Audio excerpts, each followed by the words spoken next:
I hope you're prepared for something awesome. I'm going to have a quick chat about superbubbles. Now, we'll start back a few 100 million years.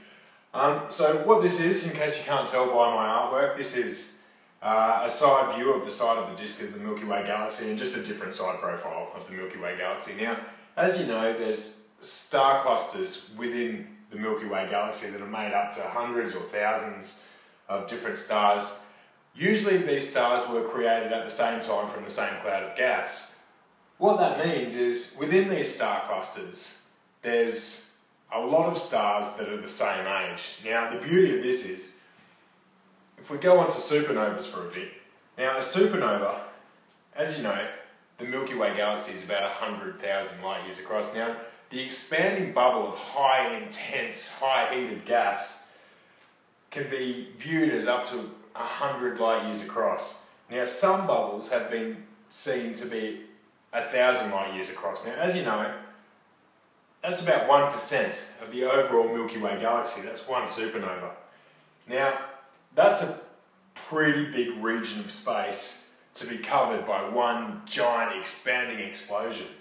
Now with a star cluster, with a lot of stars the same age, what can potentially happen is within a couple of 100,000 years or even less, there may be two supernovas within that star cluster, which means that the energy or the shock waves from two resulting supernovas can crash into each other, and what this can result in is an expanding bubble of just high intense explosion of up to 3,000 light years across. Now we're talking 3% of the entire Milky Way galaxy, and now we've cited elongated bubbles over 3,000 light years across. Now that's such a huge area, but with this supercluster there could be extra supernova going on within inside these explosions, which is going to result in more and more power. And what can resultantly happen in that superbubble could break free of the galactic disk, which means there's no interstellar gas, there's no interstellar wind, there's nothing to stop it from expanding at a huge rate, which means what we can create is this giant cloud that breaks free of the galactic disk. It's like a volcanic eruption, but on a galactic scale. That means all this hot area is just like exploding gas in high intense situations.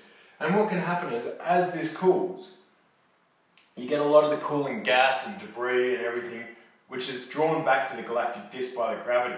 So what we've essentially got is something that looks like this huge mushroom cloud with cooler gas like raining back down onto the disk.